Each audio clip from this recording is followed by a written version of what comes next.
एक मित्र ने पूछा है कि जो होश के बारे में कहा गया है वो हम अपने कामकाज में, ऑफिस में, दुकान में कार्य करते समय कैसे आचरण में लाएं।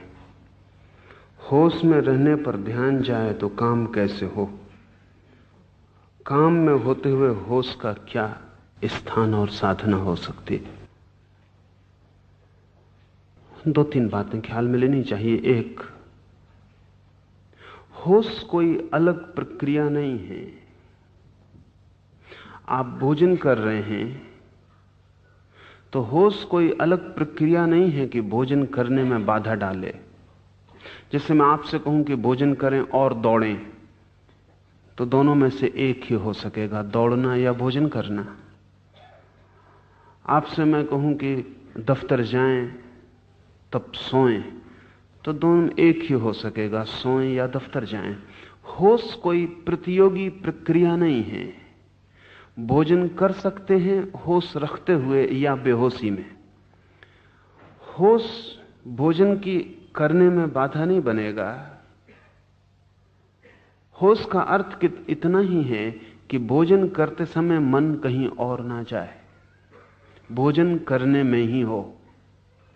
मन कहीं और चला जाए तो भोजन बेहोश हो जाएगा। आप भोजन कर रहे हैं और मन दफ्तर में चला गया है। शरीर भोजन की टेबल पर, मन दफ्तर में है।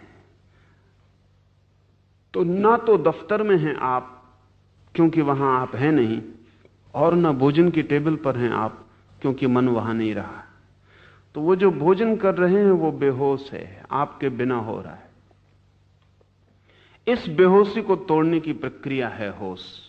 भोजन करते वक्त मन भोजन में ही हो, कहीं और ना जाए। सारा जगत जैसे मिट गया, सिर्फ ये छोटा सा काम भोजन करने का रह गया। पूरी चेतना इसके सामने है। एक कौर भी आप बनाते हैं, उठाते हैं, मुंह में ले जाते हैं, चबाते हैं, तो ये सारा होश पूर्वक हो रहा है। आपका सारा ध्यान भोजन करने में ही है। इस फर्क को आप ठीक से समझ लें। अगर मैं आपसे कहूं कि भोजन करते वक्त राम राम जपें, तो दो क्रियाएं हो जाएंगी। राम राम जपेंगे तो भोजन से ध्यान हटेगा, भोजन पर ध्यान लाएंगे तो राम राम का ध्यान टूटेगा। मैं आपको कहीं और ध्यान ले जाने को नहीं कह रहा हूं, जो आप कर रहे हैं उसको ही ध्यान बना लें। इससे आपके किसी काम में बाधा नहीं पड़ेगी, बल्कि सहयोग बनेगा। क्योंकि जितने ध्यानपूर्वक काम किया जाए उतना कुशल हो जाता है।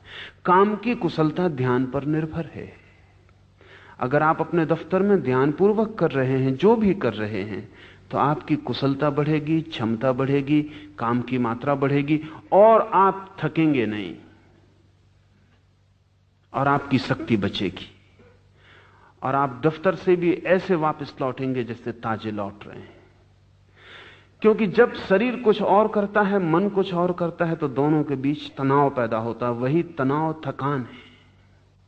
आप होते हैं दफ्तर में, मन होता है सिनेमा गृह में, आप होते हैं सिनेमा में, मन होता है घर पर। तो मन और शरीर के बीच जो फासला है, वो तनाव ही आपको थकाता है और तोड़ता है। जब आप जहां होते हैं वही मन होता है। इसलिए आप देखें, जब आप कोई खेल खेल रहे होते हैं तो आप ताजे होकर लौटते हैं। खेल में शक्ति लगती है, लेकिन खेल के बाद आप ताजे होकर लौटते हैं। बड़ी उल्टी बात मालूम पड़ती। आप बैडमिंटन खेल रहे हैं कि आप कबड्डी खेल रहे हैं या कुछ भी, या बच्चों के साथ बगीचे में दौड़ रहे हैं, शक्ति व्यय हो रही है, लेकिन इस दौड़ने के बाद आप ताजे होते हैं। और यही काम अगर आपको करना पड़े तो आप थकते हैं। काम और खेल में एक ही फर्क है, खेल में पूरा ध्यान वही मौजूद होता है, काम में पूरा मौजूद नहीं होता। इसलिए अगर आप किसी को नौकरी पर रख लें खेलने के लिए, तो वो खेलने के बाद थक के जाएगा, क्योंकि वो फिर खेल नहीं है, काम है। और जो होशियार हैं वे अपने काम को भी खेल बना लेते हैं।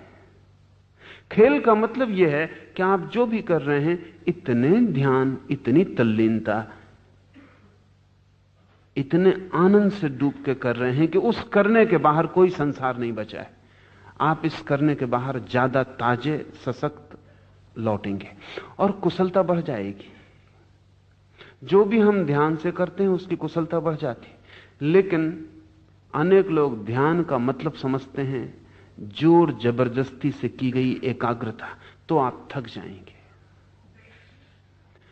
अगर आप जबरदस्ती अपने को खींच के किसी काम पर मन को लगाते हैं तो आप थक जाएंगे।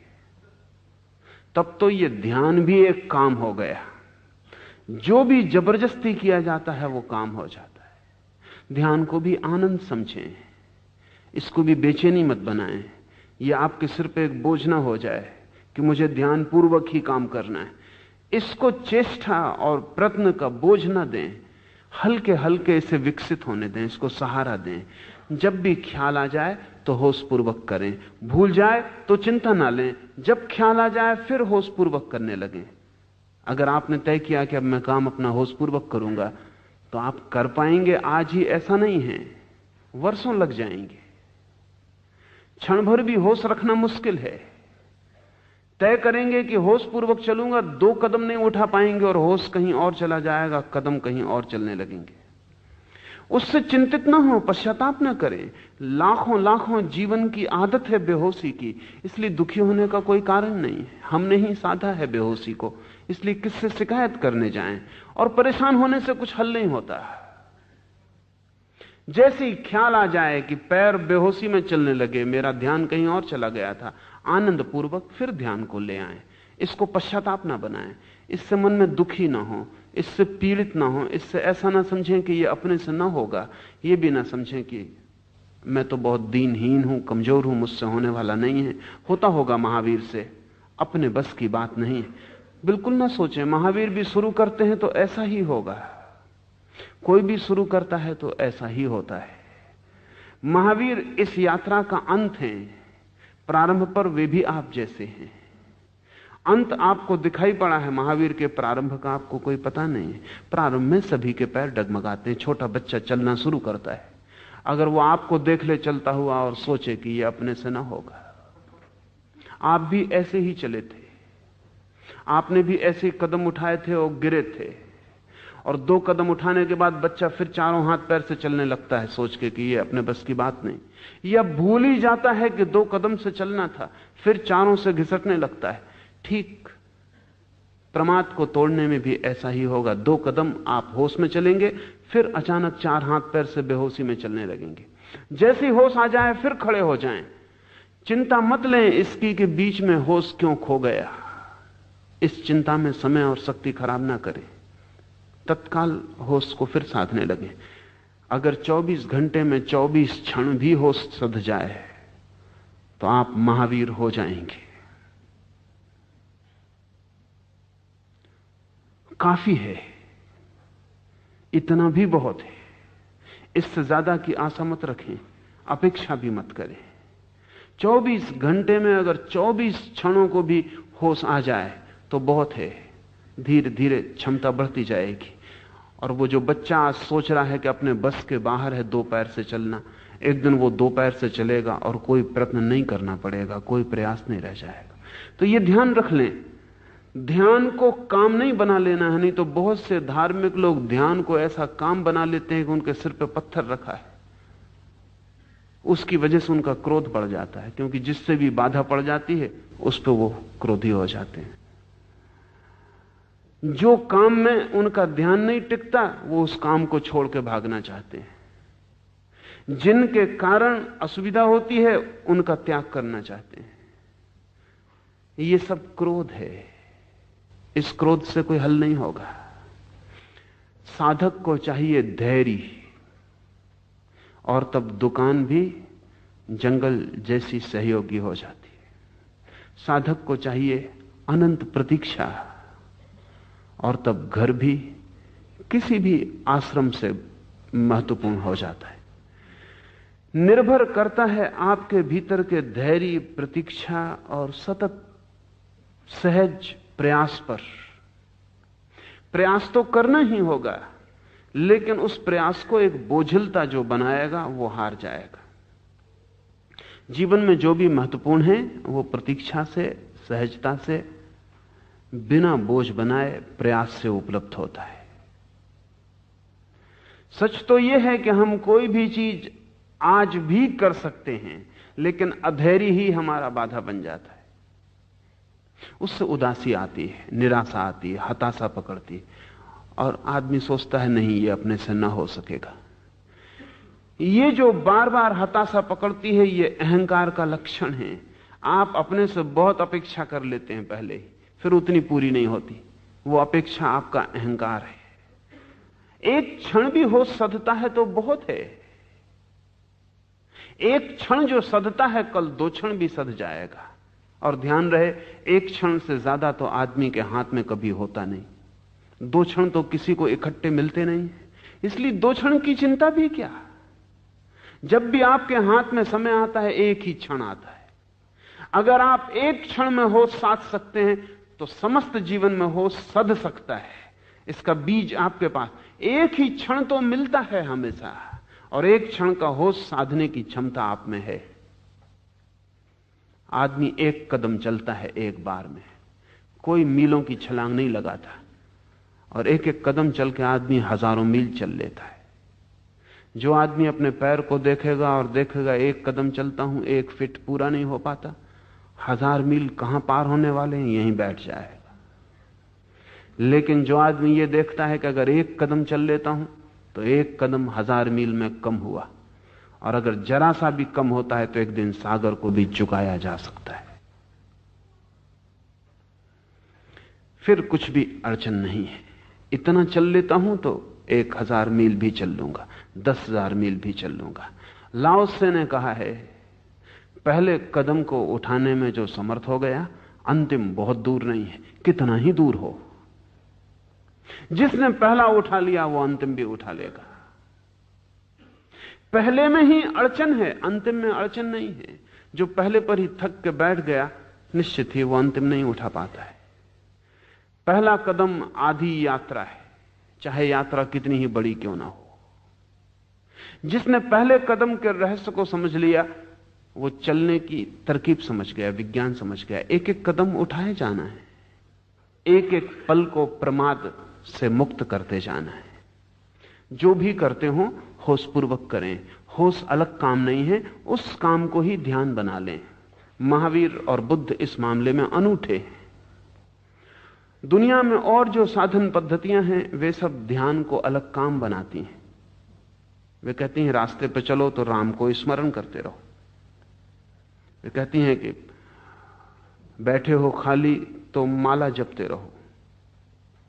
कोई भी पल ऐसा ना जाए जो प्रभु स्मरण से खाली हो।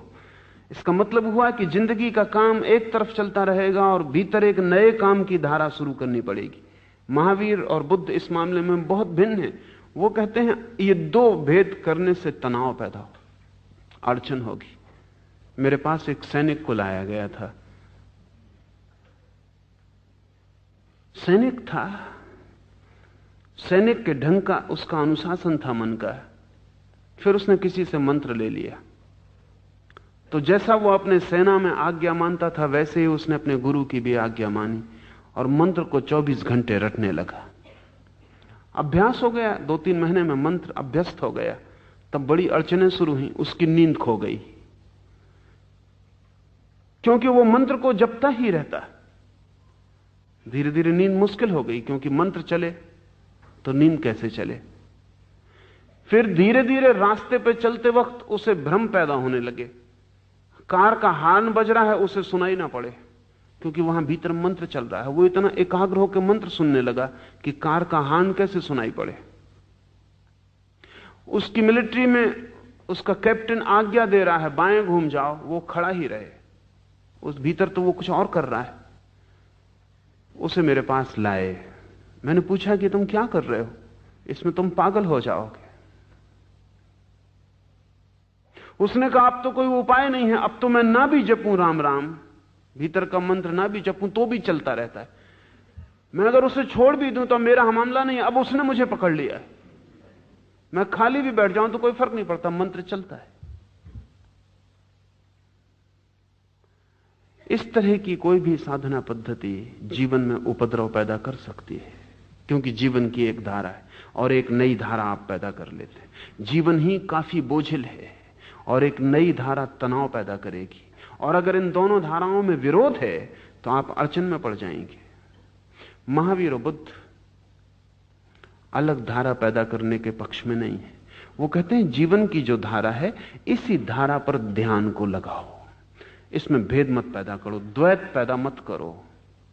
ध्यान ही चाहिए ना, तो राम राम पर ध्यान रखते हो, क्या सवाल हुआ? श्वास चलती इसी पर ध्यान रख लो।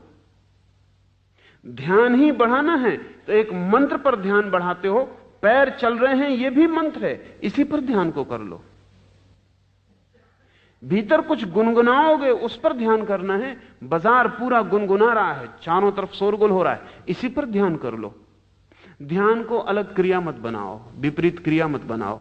जो चल रहा है, मौजूद है, उसको ही ध्यान का ऑब्जेक्ट, उसको ही ध्यान का विषय बना लो। और तब इस अर्थों में महावीर की पद्धति जीवन विरोधी नहीं है और जीवन में कोई अड़चन खड़ी नहीं करती। महावीर ने सीधी सी बात कही, चलो तो होशपूर्वक, बैठो तो होशपूर्वक, उठो तो होशपूर्वक, भोजन करो तो होशपूर्वक, जो भी तुम कर रहे हो जीवन की क्षुद्रतम क्रिया उसको भी होशपूर्वक किए चले जाओ। क्रिया में बाधा ना पड़ेगी, क्रिया में कुशलता बढ़ेगी और होश भी साथ साथ विकसित होता चला जाएगा।